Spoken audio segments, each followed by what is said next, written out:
자, 이제 이번 시간에 사전결정 처분서, 종국결정 처분서. 사전결정이란 말 들어보셨죠? 사전결정.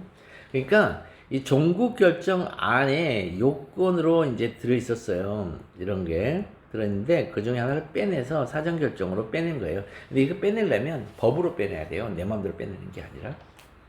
그래서 일단은 원자력 건설 허가 부지사전 승인 처분이 계속해서 불복할 수 있는가 이렇게 이제 물어봤으니까 앞에 있는 거 사실 읽어볼 것도 없습니다. 이게 제일 중요합니다.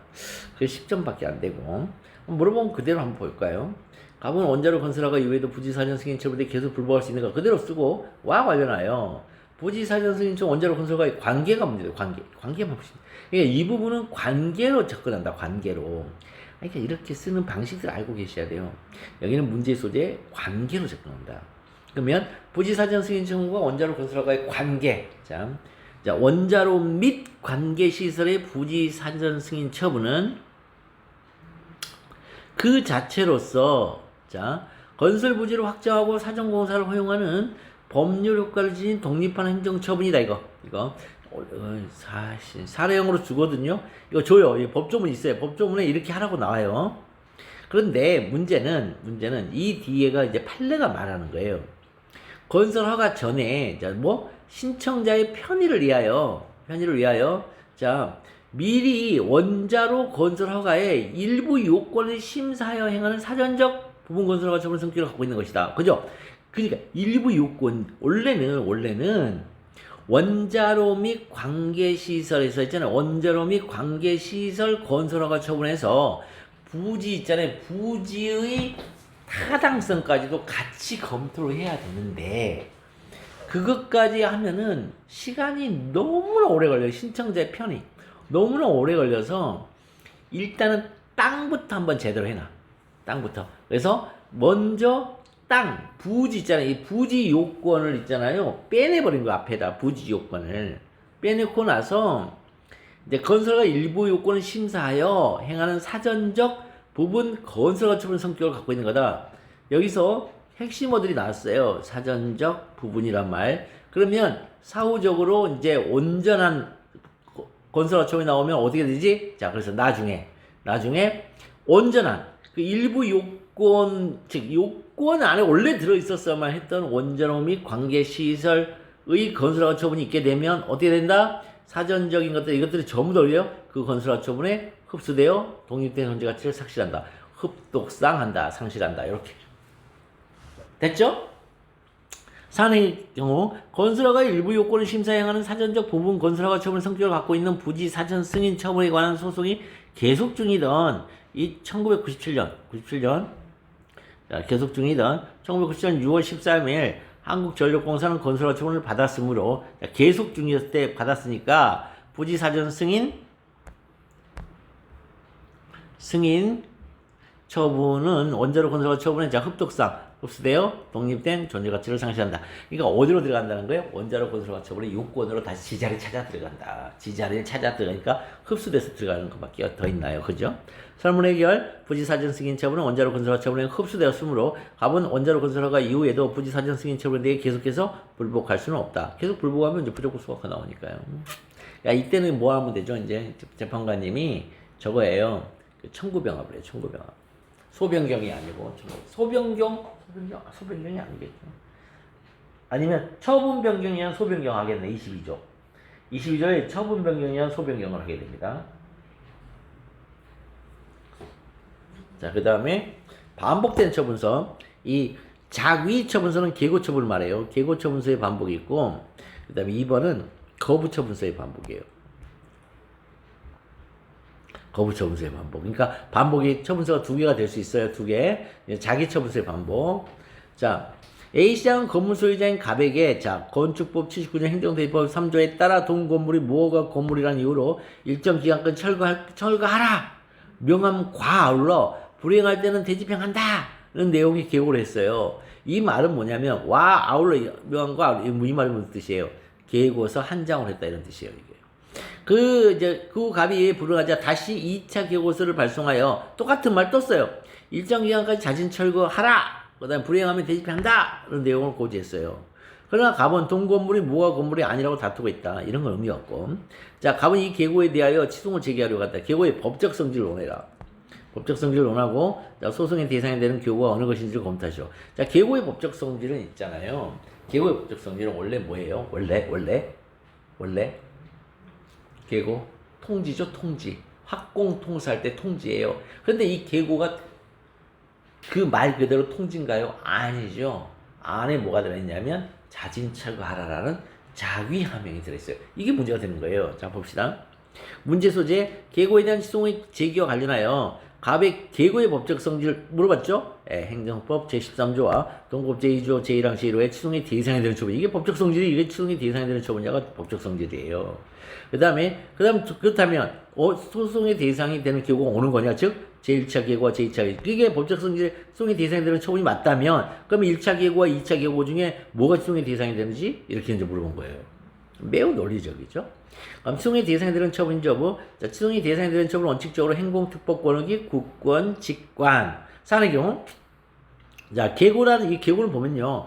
건축법 79조의 근거에 철거 명령이라 철거하라라는 자기 의무의 부담을 명할 뿐만 아니라 함과 아울러라는 표현 있잖아요. 아울러라는 요 표현을 뿐만 아니라로 바꿔줬어요. 여기서 명할 뿐만 아니라 아울러뿐만 아니라 행정대집행법. 자, 이거 나와야 돼. 행정대집행법 제3조 제1항에 의하여 대집행이라는 후속 절차로 진행되는 행정대집행법상의 효과를 직접 발생하게 한다. 즉 부담을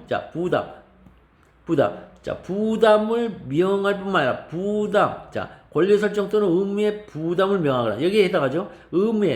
자기 의무의 부담을 명할 뿐만 아니라, 기타 범죄를 직접 발생하게 하는 등, 기타 범사 효과를 직접 발생하게 한다. 행정대집행법이 이제 기타 범죄니까, 행정대집행법상의 효과를 직접 발생하게 하는 국권, 직관, 국민의 권리 의무에 직접 관계가 있는 행위이다. 혹은 이제 우리는 원래 어떻게 썼어요? 임으로 이어서 이다 이렇게 쓰라고 그랬죠. 그래서 효과를 직접 발생하게 함으로 국민의 권리에 직접 관계가 있는 행위에 이어서 시송의 대상이 되는 처분이다.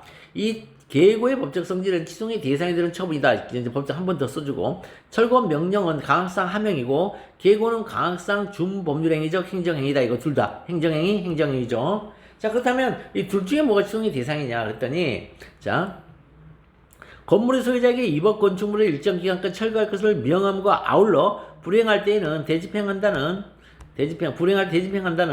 자, 내용의 철거 대집행 계고 처분을 고지한 후에 이에 불응하자 다시 발송하여 일정 기간까지 여기 나왔어요. 자진철거 촉구. 이게 법적 성질이에요. 옆 표현들이 촉구하고 불행하면 대집행한다는 뜻을 고지했다면 행정대집행법상의 건물 철거 의무는 제1차 철거명의 계고처분 발생하였고 제2차, 제3차 계고처분은 새로운 철거 의무를 부과한 것이 아니죠. 왜? 자진철거를 촉구했으니까. 자진철거를 촉구한 거에 불과하잖아요. 상대방이 듣든 안 듣든. 다만 그게 문제죠. 다만 대집행 기한은 연기 통지에 불과하므로 행정처분이 아니다. 그래서 자진철거 촉구, 대집행 기한은 연기 통지. 사안의 경우 행정대집행법상의 건물 철거 의무는 제1차 철거 명령의 계고 처분으로서 발생하였고 제2차 계고는 제1차 계고와 동일한 내용이므로 반복된 계고로서 건물 철거의 자진 촉구와 대집행 기한의 연기 통지. 이 말 나오면 그냥 대박인 거죠. 자, 아니 이미 좋은데도 못 쓰는 거죠. 자, 불가하다. 제1차 계고가 취소의 대상이 되는 처분이다. 설문 해결. 계고의 법적 성질은 취소의 대상이 되는 처분이다. 제1차 계고가 취소의 대상이 된다. 이렇게. 됐죠? 자, 그 다음에 거부처분서 반복. 거부처분서는 거부처분이 계속 반복되는 거니까요. 여기는 재소기한의 준수 여부가 이제 문제되긴 합니다. 자, 그냥 한번 읽어보시고요. 이제 문제를 풀어보겠습니다. 자, 거부처분은 행정정의 국문의 처분 신청에 대하여 거절의 의사표시를 하면서 성립한다. 자, 거절의 의사표시를 하면서 성립한다. 거의성. 자, 국민의 처분 신청에 대하여 거절 의사표시를 성립하고 그 이후 동일한 내용의 신청에 대하여 다시 거절 의사표시를 명백히 한 경우에는 새로운 처분이 있는 것으로 보아야 할 것이다. 여기서 이제 아니 선생님이 아까 처분 신청 사유가 달라지면은 새로운 거부 처분인데 그런 말이 어디 있어요? 근데 거의 동일한 내용인데 어떻게 되죠? 이런 말이 분명히 나와야 된단 말이에요. 이 내용은 뭐냐면 효과예요, 효과. 신청 사유가 아니에요. 동일한 내용의 신청. 여기서 동일한 내용은 효과. 혹은 동일한 처분이에요. 동일한 처분의 종류. 처분의 종류를 가리킵니다. 그래서 예컨대 허가 처분이다. 건축 허가 처분이다. 그러면 어떻게 했어요? 건축허가 신청에 대해 거절 의사 표시하면 성립되고 그 이후에 동일한 내용의 신청, 즉 동일하게 건축 허가 처분을 해달라는 신청에 대하여 다시 거절 의사 표시를 명백히 한 경우에는 새로운 처분이 있는 것을 봐야 돼요. 여기서 다시란 표현이 뭐냐면요. 신청 사유를 달리했다 이런 뜻이에요. 이 표현이. 거기에 대해서 다시 거절 의사 표시를 명백히 했다는 표현이에요. 자, 그래서 알면 쉽습니다. 알면. 제2처분은 갑이 예방접종을 받은 당일 저녁부터 발열 증상과 함께 안면부에 마비 증상을 느껴 병원에서 입원 치료를 받았다는 주장에 대해 피해 보상을 거절하는 제1처분과 두 번째는 동일한 사실관계에 기초하고 있지만 동일한 내용에 또 동일하게 나한테 피해 보상해달라는 신청에 대한 처분이에요. 제2처분도 다시 거절 의사 표시를 명백히 한 경우에 해당하므로 새로운 처분으로서 제1처분과 제2처분 모두 시송의 대상이 된다. 이렇게 하시면 되겠어요. 자, 이 말은 왜 이렇게 이제 표현이 됐냐 하면 이제 시송의 대상이 되는 처분은 이렇게 내면 일반적으로 통과할 가능성이 높아요. 원고 측, 피고 측에서 그거 없는데요 이렇게 얘기할 수밖에 없어요. 왜냐면 어차피 신청서를 여기다가 첨부해서 내거든요. 제소기간의 준수 여부 판례. 자, 거부처분은 행정청이 국민의 처분 신청에 대하여 여기 신청 사유가 나온단 말이죠. 그 거절 의사 표시를 함으로써 성립되고 그 이후에 동일한 내용, 동일한 사유가 아닙니다. 동일한 내용의 신청에 대하여 즉 이거는 처분의 종류를 가리켜요. 동일한 특허 발령의 신청에 대하여 다시 거절 의사 표시를 명백히 한 경우에는 새로운 처분이 있은 것으로 보아야 할 것이다. 이 경우 행정심판 및 행정소송에 제기하는 각 처분은 기준으로 진행되죠. 왜? 다 새로운 처분들에 불과하니까. 종전 처분에 대한 쟁송 기간이 도과했다 하여 그 이후에 새로운 거부 처분에 대하여 행정지송을 할 수 없게 되는 것은 아니라 할 것이다. 이렇게 나왔죠. 사안의 경우 갑은 12월 30일 비가행한 처분의 시효를 관한 취소를 제기하고자 한다. 제1처분, 제2처분 이렇게 각각 9월 15일, 11월 10일에 발령되었다. 둘이 되게 가깝네. 자, 제1처분은 처분이 있음을 안 나로부터 90일이 도과했으므로 제소기간을 준수하지 못한다. 제2처분은 처분이 있음을 안 나로부터 90일 이내에 있으므로 제소기간을 준수한다. 설문의 해결. 갑은 비가행한 거부처분 대상으로 시송을 제기해야 제소기간을 준수해야 된다. 그러니까 뭐냐면 제1처분을 취소의 대상 삼아서는 안 된다 이런 얘기죠. 이런 얘기고 나머지는 또 한번 읽어보시기 바랍니다. 같은 얘기예요. 이제는 제가 항상 가르쳐드렸지만 같은 타입이면 같은 얘기입니다. 자, 주된 처분서하고 의제호에 있는 처분 있는 경우, 자 이거는 반드시 법률 규정이 나와야 되거든요. 근데 제가 이 법률 규정을 썼는지 모르겠어요. 법률 규정이 없으면 이거는 못 풀어요 사실은. 자, 그래서 부분 인허가 제도는 일괄 협의 제도가 없어요. 이건 일괄 협의 제도가 없고 오로지 각각의 법률 여기저기의 법률 규정에 협의한 사항에 한하여 다음에 인허가가 발령된 것이 의제된다. 이렇게 이제 표현이 나와요. 한번 봅시다. 이것도 그렇게 여기 보면은 여기 나왔죠. 산지 전용 허가 이렇게 나왔잖아요. 그럼 부분 인허가 했는데 산지 전용 허가 있을 때 여기 보면은 자 이게 아니네. 산지 전용 허가가 아니고 여기 보면은 자, 다른 법률과의 관계. 요 표현을 꼭 찾으셔야 돼요. 요 표현 찾으세요. 그래서 뭐냐면, 자, 다른 행정기관의 장과 협의를 한 사항에 대하여는 그 허가 등을 받은 것으로 본다. 간주 의제효가 발생하죠. 요 법조, 그러니까, 다른 법률과 관계, 요 표제어가 있으면은 이건 부분 인허가 의제예요. 요 표제어가 없이 일괄 심의해라는 표제가 있어요. 건축법에. 그럼 거기로 가면은 이제 부분 인허가가 아니에요. 그것만 잘 기억하면 돼요. 이거는 학설이 아니에요. 법률 규정 때문에 나온 거예요. 자, 봅시다. 여기서 어디 갔냐? 여기. 자, 이해관계인 의리라고 왜 나오냐면요. 자, 산지 전용 허가를 대상으로 취소를 제기할 수 있는지와 관련하여 자, 이해관계인 을은 뭐예요?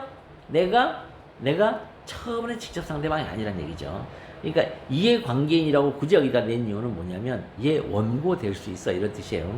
자, 그래서 원고 될 수 있으니까 굳이 시송을 제기할 때 원고 적격 따지지 마요. 이게 원고 적격 따지지 마요. 그러면 사업계획 승인으로 의제되는 산지 전용 허가가 취소 행정부 이하동법 제19조와 동법 제2조 제1항 제1호에 취소의 대상이 되는지 문제입니다. 왜 취소의 대상이 되는지 문제돼요? 이거 심각하게 아까 얘기했죠. 처분서가 없어요. 요 간주되는 요거 있잖아요. 요거 그 허가를 받은 걸 본다는데 그 허가 처분서가 없어요. 요 허가 처분서가 없습니다. 처분서가 없는데 어떻게 처분이라고 하냐는 거죠. 그래서 학자들 다수결의가 처분이 아니라고 그랬어요. 근데 우리 판례가 지금 처분이라 가지고 이게 깜놀했어. 사업계획 승인으로 의제되는 산지 전용 허가가 수용의 대상이 되는지 여부. 자, 사업계획 승인 이게 진짜 처분서가 나온 거예요. 처분서가 나왔고 여기는 처분서가 없어요. 그런데 뭐는 있냐면 아까 뭐 하라고 했어요? 아까 뭐 하라고? 협의하라고 했죠? 그래서 협의서가 있어요. 협의서가 있어요. 자, 그래서 보면 자 이거 외우셔야 돼요. 판례 봅시다. 의제된 인허가는 판례가 뭐라고 하냐면 여기서부터 출발해요. 통상적인 인허가와 동일한 효력을 간다. 이게 이제 키예요. 여기서부터 이제 징검다리가 발생해요. 희한한 징검다리가. 의제된 인허가는 통상적인 인허가와 동일한 효력을 갖는데요. 그럼 통상적인 인허가는 뭐 하는 거냐 했더니 자, 취소나 철회가 허용되는 게 통상적 인허가예요. 통상적 인허가에 뭔가 처분시, 원시적 하자가 있으면 취소를 할 것이고 후발적인 사정 변경이 있으면 철회를 할 거예요. 그런데 의제된 인허가도 통상의 인허가와 동일한 효력을 간다. 이 동일한 효력을 간다는 게 뭐냐면 동일한 인허가라는 뜻이거든요. 여기는 처분서가 나온 인허가고 여기는 처분서가 안 나와서 의제된 인허가임에도 불구하고 즉 주된 처분에 의해서 나온 인허가임에도 불구하고 그 효력은 동일해. 그럼 효력이 동일하니까 그렇다면 저 통상적인 인허가와 동일하니까 통상적인 인허가를 이것을 제거하는 방식이 동일한 인허가니까 여기도 동일한 제거 방식이 있겠네라는 이 기가 막힌 있잖아요. 이 논증의 첫 단추를 이렇게 깨요, 판례가. 그러니까 이게 키예요, 이게 키. 의제된 인허가는 통상적인 인허가와 동일한 효력을 간다. 이게 키예요, 이게. 그러니까 요거 안 쓰면 모르는 사람이에요. 그 다음에 그렇다면 동일한 효력을 가지니까 이제 무슨 일이 벌어지느냐. 그 다음에 이제 기가 막힌 일이 벌어져요. 적어도 부분 인허가 의제가 허용되는 경우에는 그 부분 인허가 의제를 효력을 제거하기 위한 법적 수단으로 왜? 그 효력이 뭐예요? 통상적인 인허가 동일한 효력을 갖고 있단 말이에요. 따라서 통상적 인허가와 그 효력이 동일한 그 효력을 제거하기 위한 법적 수단으로 의제된 인허가의 직권 취소, 직권 철회가 허용될 수 있고 이러한 직권 취소, 직권 철회가 가능해요. 직권 취소, 직권 철회는 언제 가능해요? 직권 취소, 직권 철회는 뭐에 대해서만 가능해요? 아까 가르쳐줬죠? 원처분에 대해서만 가능하잖아요. 그러니까 의제된 인허가도 뭐예요? 원처분이 돼서 쟁송 취소 역시 허용된다 이렇게 하는 거예요. 기가 막히죠. 요 안에 기가 막힌 법철학의 흐름이 지금 들어있는 거예요. 그 저변에. 그러니까 의제된 인허가 있잖아요. 그거 효과가 어떻게 돼? 그랬더니 통상적 인허가와 동일해요. 그래? 그럼 통상적 인허가에는 무슨 일을 할 수 있지? 직권 취소와 직권 철회가 가능하죠. 그러면 동일한 효력을 갖는 의제된 인허가에도 직권 취소, 직권 철회가 가능해야 되겠네? 당연히 가능하죠. 그럼 직권 취소, 직권 철회가 가능하다는 것은 그 성격이 원처분이란 뜻이네? 네, 원처분이에요. 그럼 원처분은 취소의 대상이 되는 처분이 아니야? 취소의 대상이 되는 처분이 맞죠? 그러면 쟁송 취소도 가능하겠네? 당연하죠. 이렇게 흘러가는 거예요. 그럼 이 쟁송 취소 안에는 취소 심판과 취소 소송을 가리키는 겁니다. 자, 그래서 하는 경우. 자, 그래서 이 의제된 인허가 이기만 하면 되는 거예요. 중소기업 창업지원법 35조 제1항의 규정상 자, 사업계획 승인권자가 관계행정청의 장과 미리 협의한 사항이 하나요. 승인 처분할 때 인허가 등이 의제될 뿐이에요. 각 호에 열거된 모든 인허가 등에 관하여 일괄하여 사전 협의를 거칠 것을 사업계획 승인 처분 요건을 규정하고 있지 않고 있다는 점에서 뭐냐? 자, 일괄하여 사전 협의를 거칠 것을 요건을 규정한다. 이게 뭐냐? 일괄 협의회라는 법 규정이 있어요. 그 규정이 안 보인다는 거예요, 지금. 따라서 당의 규정에 의한 사업계획 승인 처분은 이 부분 인허가 의제가 허용되는 경우에 해당한다. 이거 전형적인 부분 인허가 의제다 이거. 그렇다면 A군수는 각 주식회사에게 중소기업 창업지원법 33조 및 35조에 따라 관할 행정청과의 협의를 거쳐 산지 전용 허가 등이 의제되는 사업계획을 승인하였으므로 사업계획 사업계획 승인으로 의제되는 산지 전용 허가 결정 위법함을 다투고자 하는 이해관계인은 사업계획 승인으로 의제되는 산지 전용 허가 결정 위법이 사업계획 승인 처분의 위법이 되지 아니하므로 사업계획 승인 처분의 취소를 구할 것이 아니라 그러니까 뭐냐면 사업계획 승인 처분의 위법이 아니라는 거예요. 지금 이 위법이 원래 일괄협의라면 그 위법이 모든 구석구석까지 오염을 끼쳐요. 오염시키는데 이 부분 인허가는 이 셔터가 내려져 있어서 부분 인허가 있는 오염 물질이 이 주된 인허가로 못 넘어와요. 그러니까 그렇게 생각하시면 돼요. 이미지를. 따라서 그 의제된 부분 인허가인 산지 전용 허가 결정의 취소를 구하면 된다. 그것을 어떻게 하면 된다? 거기에 있는 것을 다 긁어내면 된다. 자, 사업계획 승인으로 의제되는 산지 전용 허가는 시송의 대상이 된다. 자, 설문 해결. 이해관계인 어른 산지 전용 허가를 대상으로 시송을 제기할 수 있다. 그러면은 복합민원, 즉 일괄협의는 뭐냐? 일괄협의는 그랬더니 이렇게 돼서 농지 전용 허가. 자, 형질 변경 불허가 사유나 농지 전용 불허가 사유가 위법함을 들어서 형질 변경 불허가나 농지 전용 불허가에 대해서 취소를 관소를 제기할 수 있는가 이렇게 나왔어요. 자, 이거 그냥 이렇게 읽으세요, 그냥. 그러면 가본 건축 불허가, 이제 건축 불허가 나왔는데 건축 허가 거부가 나왔어요. 허가 거부 처분 사유인 형질 변경 불허가나 농지 전용 불허가에 대해 취소를 관소를 제기할 수 있느냐 이게. 근데 형질 변경 불허가, 농지 전용 불허가는 있잖아요. 첫 번째는 자 부분 인허가가 아니에요. 부분 인허가가 아니고 두 번째도 얘들도 처분서는 없어요. 그럼 이게 이제 심각하게 문제가 되는 거예요. 그래서 한번 볼게요. 그래서 자 관련하여 형질 변경 불허가나 농지 전용 불허가가 행정법 제19조 동법 제2조 제1항 제1호에 의해 시송의 대상이 되는지 문제다. 일단 얘는 시송의 대상이 되는지를 따져봐야 될 거 아니에요. 부분 인허가는 시송의 대상이 된다 했으니까.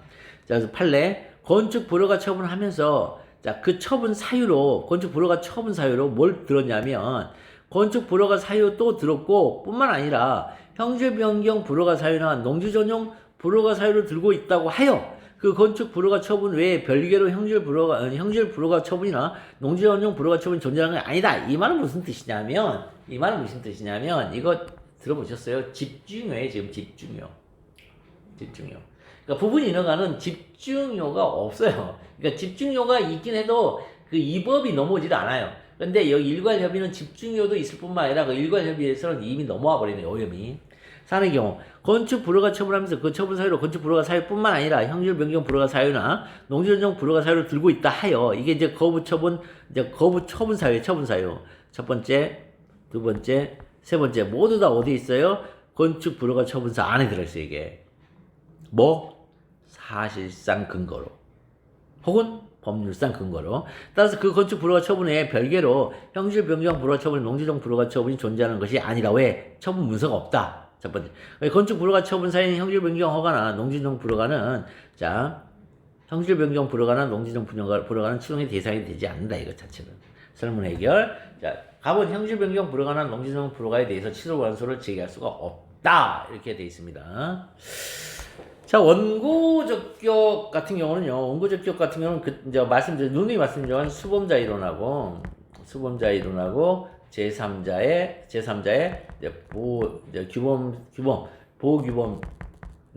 보호규범론 이렇게 해서 수범자 이론, 그 다음에 제3자의 보호규범론 요 두 개로 접근한다는 거, 원고적격. 그래서 제3자 같은 경우는 누누이 말씀드렸지만 인기타주단